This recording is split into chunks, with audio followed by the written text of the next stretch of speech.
Good morning students. मैं नवीन कुमार, सहायक आचार्य भूगोल, राजकीय कन्या महाविद्यालय हेतमसर, आपका एक नए टॉपिक के साथ पुनः स्वागत करता हूँ। जैसा कि आपने पिछले 2 टॉपिकों में लगातार हम पढ़ते आ रहे हैं, संरक्षण पढ़ रहे हैं हम। पहले हमने बात की थी वन संरक्षण की, उसके बाद हमने पढ़ा जल संरक्षण। संरक्षण की अगली कड़ी में आज हम पढ़ेंगे मृदा संरक्षण। जैसा कि आप जानते हैं कि जल संरक्षण और वन संरक्षण महत्वपूर्ण है, उतना ही महत्वपूर्ण मृदा संरक्षण भी है। मृदा संरक्षण से तात्पर्य है मिट्टी के दीर्घकालीन दृष्टिकोण से अधिकतम लाभ प्राप्त करने के लिए भूमि संरक्षण अनिवार्य है। मिट्टी संरक्षण का उद्देश्य मिट्टी को अपने स्थान पर कायम रखना, मिट्टी की उर्वरता तथा अन्य तत्वों की अभिवृद्धि करना तथा कम से कम अपेक्षित मात्रा एवं अनुपात में बनाए रखना तथा दीर्घकाल तक उत्पादन करते रहने के लिए इसकी उत्पादन क्षमता में वृद्धि करना है। जैसा कि हमने पिछले 2 टॉपिकों में पढ़ा, ठीक वैसे ही मृदा संरक्षण के लिए भी सबसे आवश्यक कदम जो है वो है मिट्टी का जो उपयोग करते हैं उन लोगों में जागरूकता लाना, क्योंकि वही लोग तो हैं जो मृदा संरक्षित कर सकते हैं। अगर हम किताबों में या सिद्धांतों में ही रह जाएंगे और व्यवहारिकता में उन तक वो ज्ञान पहुंचेगा ही नहीं, तो इस चीज़ का पढ़ने से या पढ़ाने से कोई फ़ायदा नहीं है। तो इनके लिए जागरूकता लाना बहुत ही आवश्यक है। जो मिट्टी को अपने स्थान पर कायम रखा जा सकता है तथा इसकी उर्वरता एवं उत्पादन क्षमता में वृद्धि करना संभव है। मिट्टी संरक्षण की विधियां तथा उपाय मिट्टी की अवस्थिति यानी कि उसी स्थान पर, उसी पैलेस पर दशा तथा समय के अनुसार अलग अलग होते हैं। जैसा कि आप जानते हैं विद्यार्थियों कि पूरी पृथ्वी पर एक जैसा नहीं है, धरातल अलग अलग है, जलवायु अलग अलग है, वनस्पति अलग अलग है।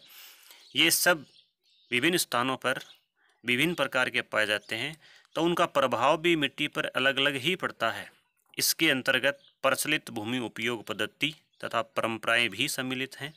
प्रचलित भूमि उपयोग पद्धति से तात्पर्य है कि वहाँ के निवासी उस भूमि का, उस मिट्टी का किस तरह से उपयोग करते हैं।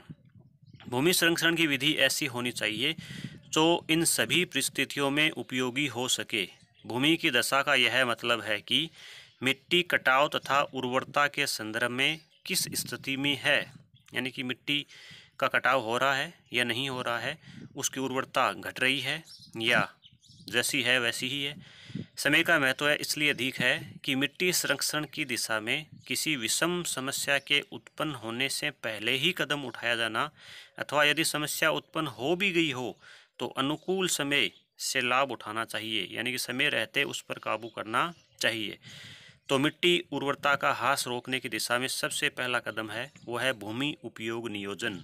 नियोजन जैसा कि आप जानते हैं सभी जगहों पर इसकी महती आवश्यकता है, जिसका मूल तत्व है, भूमि नियोजन का मूल तत्व है भूमि उपयोग प्रकार तथा भूमि उत्पादन शक्ति का सामंजस्य करना है।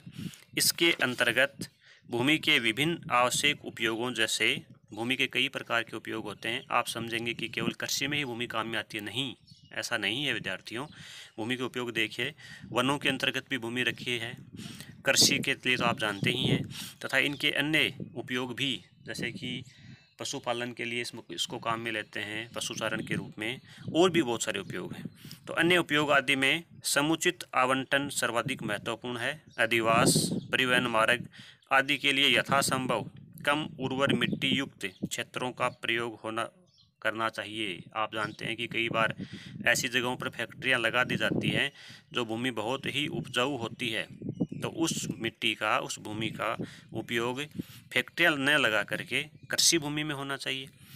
और फैक्ट्रियां या हम बात करें परिवहन के साधनों के रूप में, सड़कों के रूप में, या फैक्ट्रियों के अलावा और अन्य जो परिवहन के मार्ग हैं, अधिवास हैं, वहाँ पर कैसी भूमि का आवंटन होना चाहिए जो कम उपजाऊ हो, या हम कहें कि वो अनउर्वर हो। जो उर्वर भूमि होती है, जो उपजाऊ भूमि होती है, उसको यथासंभव कृषि हेतु ही सुरक्षित रखना सुरक्षित होगा, श्रेयस्कर होगा। भूमि उपयोग नियोजन के कार्यान्वयन में सरकारी संस्थाओं के साथ ही साथ भूस्वामियों का सहयोग भी अनिवार्य है। आप अपने अगर हम लोकल क्षेत्र की बात करें तो नवलगढ़ में एक आंदोलन चल रहा है। नवलगढ़ की जो कृषि भूमि है उसको आपने अखबारों में सुना होगा कि सीमेंट फैक्ट्रियों को सरकार देना चाह रही है और किसान उसका विरोध कर रहे हैं। और वो एक तरह से वाजिब भी है, क्योंकि वो कृषि भूमि का उपयोग सीमेंट फैक्ट्रियों में न किया जा करके कृषि के लिए ही किया जाता तो ज़्यादा बेहतर होता। भूमि उपयोग के अंतर्गत कृषि हेतु मिट्टी की उत्पादन क्षमता के अनुसार उचित फसलों का चुनाव हो जाने के पश्चात समुचित भूमि व्यवस्था किसान की अभिरुचि भूमि संरक्षण में बनाए रखने की होनी चाहिए। मिट्टी की उर्वरक शक्ति तथा इसके आवश्यक तत्वों की सापेक्षिक मात्रा को संतुलित रखना तथा उनकी अभिवृद्धि करना भी आवश्यक है। यानी एक बार आपने चुनाव कर भी लिया कि हमारी जो भूमि है वो कृषि के उपयोग में ली जाएगी, तो यहीं से हमारा काम ख़त्म नहीं हो जाता। फिर हमें उस मिट्टी के अनुसार ये देखना होगा कि वहाँ पर कौन सी फसल श्रेष्ठकर होगी। और जैसा कि आपने छोटी कक्षाओं में पढ़ा भी होगा कि एक मिट्टी एक भूमि पर हम लगातार एक ही फसल हर साल बोएंगे तो उसकी उत्पादन क्षमता घटती जाएगी, उसकी उर्वरता कम होती जाएगी। इसलिए फसलें भी हर साल बदल बदल कर बोए जाने की आवश्यकता होती है। भूमि के अनुचित उपयोग से मिट्टी में 3 प्रकार के विकार उत्पन्न होते हैं। कौन से 3 प्रकार का? पहला भौतिक, दूसरा रासायनिक और तीसरा जैविक। भौतिक से तात्पर्य है कि मिट्टी का कटाव होना, मिट्टी में गड्ढे पड़ जाना या मिट्टी बलुई हो जाना। रासायनिक से तात्पर्य है कि उसका रासायनिक जो उसमें तत्व मिले होते हैं वो कहीं पर कम और कहीं पर ज़्यादा हो जाना। और जैविक से तात्पर्य है कि उसमें जितनी ह्यूमस की मात्रा होनी चाहिए उससे कम हो जाना। यद्यपि तीनों परस्पर संबंधित समस्याएं उत्पन्न करते हैं, तथापि इनमें प्रथम का संरक्षण यानी कि भौतिक का संरक्षण के दृष्टिकोण से अधिक महत्व है, क्योंकि इसके द्वारा अन्य 2 भी नियंत्रित होते हैं। भौतिक विकार का तात्पर्य मिट्टी में एक या अन्य तत्वों की कमी अथवा मिट्टी का कटाव होता है। मिट्टी के तत्वों में असंतुलन को उस तत्व विशेष जैसे कि नाइट्रोजन, फास्फोरस, पोटेशियम, जैव पदार्थ आदि की बाहर से उर्वरकों एवं खादों द्वारा आपूर्ति करके दूर किया जा सकता है। ऐसा करने से मिट्टी के कटाव की प्रवृत्ति भी कम हो जाएगी। मिट्टी का कटाव रोकने के लिए भूमि का गलत उपयोग बंद करना तथा भूमि का कटाव अधिक हो गया हो तो सर्वप्रथम मिट्टी को अपने स्थान पर बनाए रखने के लिए उपाय करना चाहिए। पृष्ठ प्रवाह रोकने के लिए, पृष्ठ प्रवाह से तात्पर्य यह है कि जब कभी भारी बारिश होती है तो बारिश का पानी धरातल पर बहने लगता है और धरातल पर बहता हुआ पानी ढाल के अनुरूप जब वो बहता है तो अपने साथ मिट्टी को कटाव करता है, मिट्टी को कटा कर ले जाता है। तो उसको रोकने के लिए क्या करना चाहिए? भूमि पर आवरण आच्छादन के लिए डंठल पत्तियाँ तथा घास आदि डालना अनिवार्य होता है, जिससे वर्षा की बूंदों से मिट्टी की पपड़ी न उखड़ सके। कभी कभी ऐसी मिट्टी में कुछ समय के लिए फसल उत्पादन बंद करना भी आवश्यक हो जाता है, क्योंकि फसलों के लगातार उत्पादन, जैसा कि आप जानते हैं कि फसलों का उत्पादन हम करते हैं, जुताई करते हैं, मिट्टी की जो ऊपरी संगठन है, ऊपरी सतह है, वो ढीली पड़ जाती है और वो जब भारी बारिश होती है तो उसके साथ उसकी जो पपड़ी है वो उखड़ जाती है।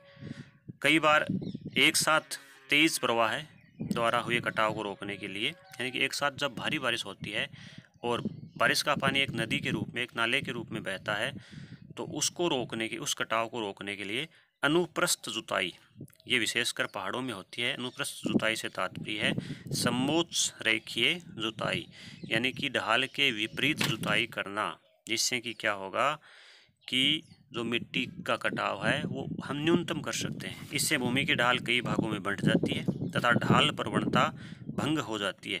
चूँकि अल्पसरित कटाव पानी के ढाल की ओर तीव्र गति से बहने से होता है तथा समोच्च जुताई से इस प्रकार पानी के बहाव में रुकावट पैदा होती है, इसलिए पानी की कटाव शक्ति कम हो जाती है। समोच्च फसल पट्टी से भी इस प्रकार का कटाव रुकता है, यानी एक बार जब फसल उग जाती है तो वो मिट्टी को बांध कर रखती है। इस पद्धति में कई प्रकार की फसलें समानांतर समोच्च पट्टियों में प्रकारांतर से लगाई जाती हैं। घनी उगने वाली फसलों की पट्टी में कतार में उगने वाली फसलों से बहकर आने वाली सिल्ट यानी कि मिट्टी रुक जाती है। सीढ़ीदार खेत बनाकर तथा पार्श्व जल प्रवाह की व्यवस्था करके भी अत्यधिक कटाव को रोका जा सकता है। एक उपाय तो है समोच्च रेखीय जुताई करना है, समोच्च रेखीय बुआई करना। अब हम बात करें दूसरे उपाय की, तो अवनालिका प्रवाह रोकने के लिए प्रत्येक वी आकार अथवा यू आकार की ढालों में स्थान स्थान पर बांध बनाने की आवश्यकता पड़ती है। वी आकार और यू आकार आपने पिछली कक्षा में भौतिक भूगोल में पढ़ा होगा कि वी आकार की घाटियां जो बनती है वो नदी के कटाव से बनती हैं और यू आकार की जो घाटियां बनती है वो हिम नदी के कटाव से बनती है।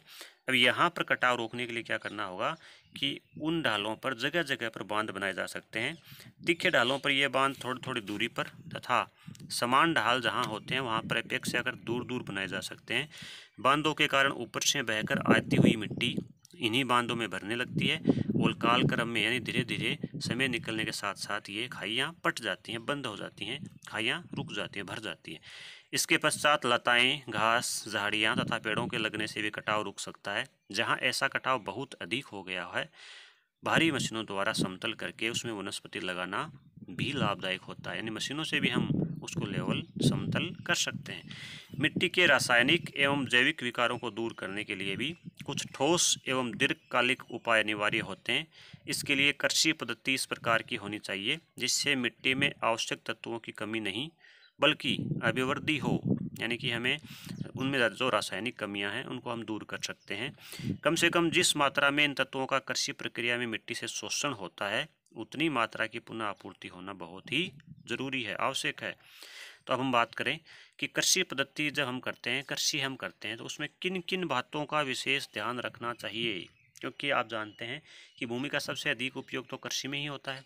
तो पहला और सबसे ज़रूरी उपाय है फसलों की हेर फेर करके बोना। हेर फेर से तात्पर्य है कि हर वर्ष वहाँ पर नई फसल बोना, एक जैसी फसलों का न बोया जाना।